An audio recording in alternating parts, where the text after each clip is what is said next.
Okay, don't know how well this is going to work, but we'll try it anyway. Every night when we come in, we have a bit of a ritual. I don't know if this is going to have the right angle or not, but we'll try anyway. So when we come in, we always make sure that the dogs are clean and their feet are cleaned. So BeeJay's been trained. When she comes in the door, she walks up. Give me your foot. Give me your foot. She puts her foot in. We wash each foot in the bucket, and then we dry it. And I'm going to back up. Usually she walks forward. Don't want her to knock the camera off the little bench. Okay, I'll wash her other foot, and I tell her, turn around, turn around, turn around. Thank you. Over here. Good girl. Give me the foot. Thank you. And we wash the next foot. Okay. And walk forward. Walk forward. Good girl. Give me this foot. There we go. Okay. So we wash all 4 feet. That kind of eliminates how much mud gets tracked into the house. Keeps your mother from being too angry with you for your muddy feet. Feet on your dog. Just stand still. Stand still. Give me this foot. Give me this foot, please. Thank you. Okay. Then I always take their face. Face. I wipe their face down. And then I wipe down their back, down their sides, down their legs. Don't put your head between my legs. No, up. I'm not done. Give me your tail. Turn around. Turn around. Turn around. Bee, where are you going? Turn around. Come over here and stand still. Stand still here. No, stand, please. Because you're taping it, we're not going to pay attention and do what we're supposed to. She's supposed to stand still until I finish wiping down her tail. Anyway, we do the tail, because there's always the hamper of getting burrs and things like that, rose bushes, things like that get caught up. And then she's trained to lay down, and I wipe her from top to bottom. So we make sure that everything's good. You can see what's going on down here. It's also a way to check every night, make sure there's no cuts and bruises from anything. She hasn't, run into something or got caught on a wire fence or something like that, or snagged on something in the house or outside the house, got caught on a nail on a broken board or something. And so we dry each leg again so we can see the inside of the leg and what's going on. Make sure the feet are good and dry, and that way we know exactly what's happening. Now, with Bee here, we can see where the puppies are. She's starting to bag up pretty good. Nice and warm. Even though it's pretty cold outside, I had a big jacket on, and she's pretty tight. She's a ways yet because she's only got these bags at the back. She's got about 3 filled up. This one's just starting. Nothing up here yet. So once it starts filling a bit more up here, then we'll know she's closer. But that's what we do when we come in at night. That'll do. That'll do. Thank you, hon. So every evening we start our time with that when we come in the house. And Ruby's done hers the same way ahead of time. This is little Ruby here. And then Bee went to get the ball there. Ruby had her ball out today. I have all the toys up right now because I had used the Roomba on the floor this morning. So, yeah, you're fine. You can play with Ruby with it. So anyway, well, this is Bee. And I have to bring her bed in from the other room. Like I said, when we do the floors, and everything gets moved to the other room so that the Roomba can vacuum up the hair. But the girls here love to play. There's probably more toys in my house than when my kids were little. There we go. So BeeJay and Ruby play quite well together, considering Ruby, what are you doing? Considering that Bee is quite a bit older than Ruby, and they're different breeds, so they have different natures. But BeeJay's always very good with her pups, so that's kind of helpful. So anyway, when they come in the evening, they come to their beds usually after they've decided if they're going to play. First thing they go is to their beds just to sort themselves out, check out what's going on, and then once we've done that, that's a new squeaky that they've just pulled out. They like the ones with they're like a chicken head, and they got little wings and whatnot, with a long neck and then the long legs on them, and but they tend to end up pulling those ones apart without too much time. So this one is a bunny. They've just started on it. BeeJay normally can keep her toys like brand new forever. She's pretty good about it. Some of these are not the toughest of things. I find that the ones from the dollar store are pretty much just as good as the ones from, you know, where you're spending $8 to $10 on them. This particular kind is a really good one. I don't know if you can see the name on them. Upside down, Lorna. There you go. Now these, the dog can hear, but we can't. So it's squeaking when I do this. It tracks the dog, but it doesn't make noise to me. So they like those. They've got a couple of them around.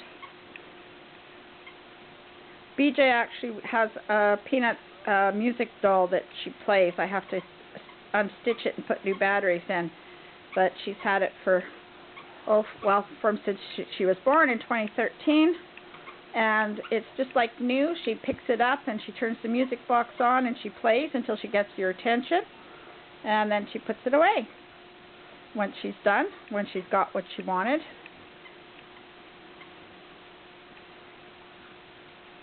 We were going to take some video outside today, but we ended up being on the phone all day instead. Sorry.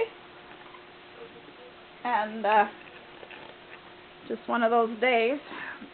And then when I went out, somebody had decided to dig up the doghouse. Yeah, that's better. Have some light on the situation. So then I ended up having to fill the hole back in underneath the doghouse that somebody decided to dig up tonight, BeeJay. Well, we know it was you. She's probably looking to find a mouse or something under there. They can hear them, and but they can't figure out how to get to them. They get underneath the shed there for the winter. The cats usually get them eventually, but apparently they're too well fed right now.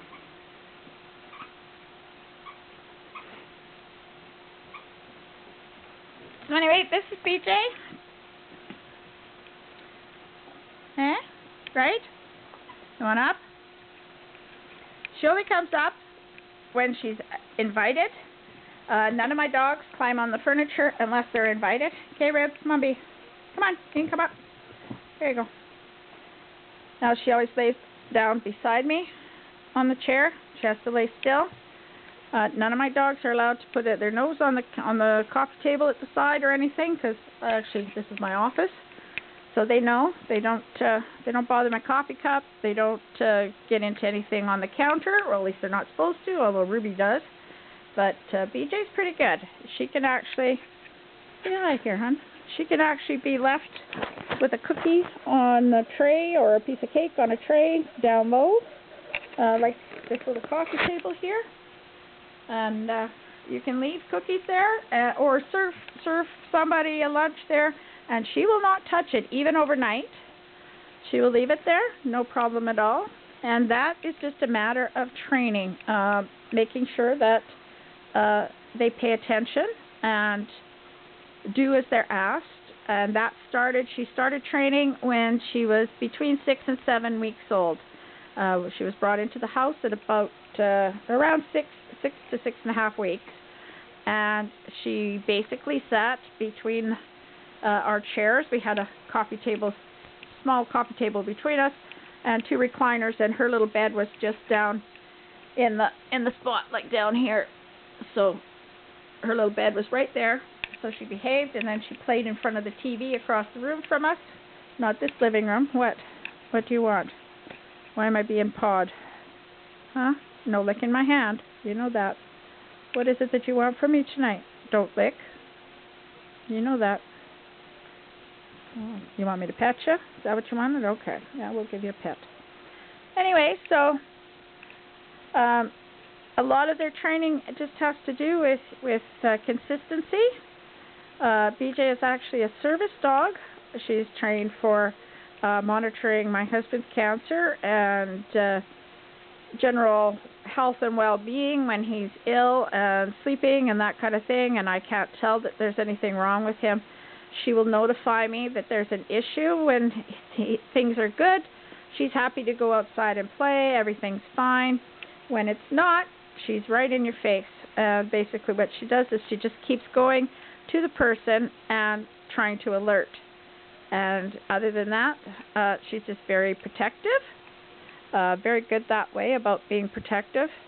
And she has to check at night. She'll come, and the last thing when I climb into bed, she comes beside the bed. I have to touch her on the top of the head, tell her it's okay, and then she can go lay down. She has to position herself usually in where she can see.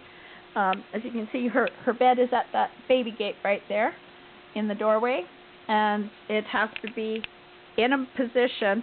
She doesn't like it when it isn't in a place where she can watch all the doorways from where she's moving. So that's pretty much it about BeeJay. She's a very pretty dog, very healthy. You can come up, Rube. Very helpful. Sometimes around the yard, she helps with the other pups. She's very good with the kittens. You saw tonight. Oh, I guess you didn't see tonight because my camera wasn't working that well. Oh, I have a picture. I think a solid picture.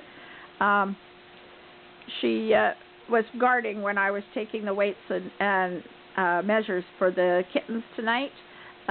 She was guarding to make sure that nobody ran off. So as I'm doing the measuring, she's sitting below the scale, making sure that nobody took off out the door. And she will watch the kittens that way for me. She doesn't bother them. She will chase the cats a little bit, but not ever hurt them. Very rarely does she ever chase the cats, only when they're playing with her. This is kind of a little heart shape she has on the front of her chest, kind of neat. When she was little, you could really see it quite plainly because her hair was short. Now that her hair is very long, it's hard to tell. She has one leg that's black, one leg that's white. These pups will probably be pretty much all black with just the slightest bit of white on them. Her father is the same way.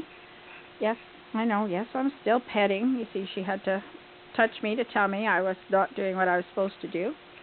But anyway, so sorry I can't see through my camera right now, so I don't know what you're focusing on. So this is BeeJay, and I think now we need to all go get a drink and go find our cookie. At night we have milk bones. Each night we change it just a little bit, just to make sure that it's not that if you don't have a specific thing that they can't figure it out. You can come up, Rube. You can come up. Come on. You're fine. Come. You can come. Come on. There you go. Yeah, come on. You can come around. This is Ruby, and her job is to actually sit on my lap. So, anyway, they're very good together. Very loving. And I had no trouble at all. Bee, lie down. You're fine. I had no trouble at all bringing Ruby into the house with BeeJay. She shared her toys and was not overly possessive or anything like that. And other than she really likes to eat BeeJay's food, which is slightly different because of the difference in the breed. The Border Collies are fed the high-end Purina Pro Plan lamb and rice. I only ever feed the lamb and rice, not the chicken or the turkey or the beef or anything else, if at all possible. I will use the Purina one as just a little bit of a side dressing, sort of like, you know, when you put your salt and pepper on. a little bit like that, just to give it, you know, a little different flavor every once in a while. Every once in a while I will grab a bag of the high-end ranch Purina, like the dog chow, but it's a different formula. It's the ranch formula, which is a high-end beef or lamb. And just as that, like I said, that little bit of side dressing, just to give them a bit of different flavor every once in a while. So there we are. That's basically BeeJay and us, and coming up. She's very hot right now. Come on, you can come up. Nope, gonna go under. She likes to lay underneath the foot of my chair there. That way she knows exactly what's going on.